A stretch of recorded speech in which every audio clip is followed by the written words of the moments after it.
ушул жол фондусун түзөрдөн мурун бул эмнеге түзүлүп атат, кантип түзүлүп атат? Мен ушу бир өзүмчө ойлонуп отуруп, бул дагы бир коррупциялык схемада туугандар.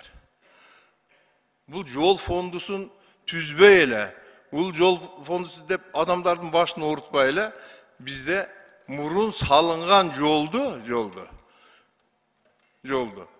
көздүн карегиндей сактап, жүктөрдү норма менен ташып, жол бузулбаса болот эле да.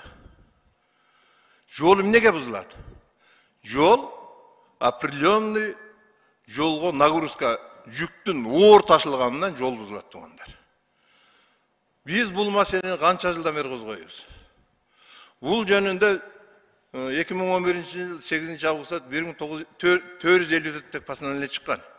Ошодо 6 осту машиналарга 44 тоннадан ашпасын, 5 осту машиналарга 38 тоннадан ашпасын деген токтом чыккан.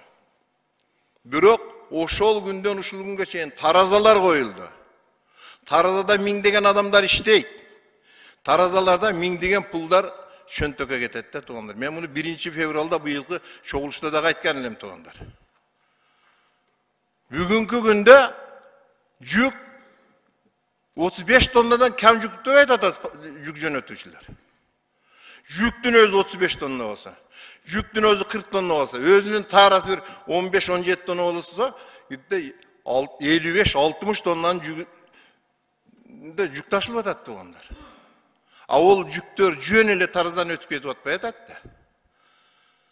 Определенный шапкени берип анан өтүп атат. Бул жолду талкалап атат туугандар. Мына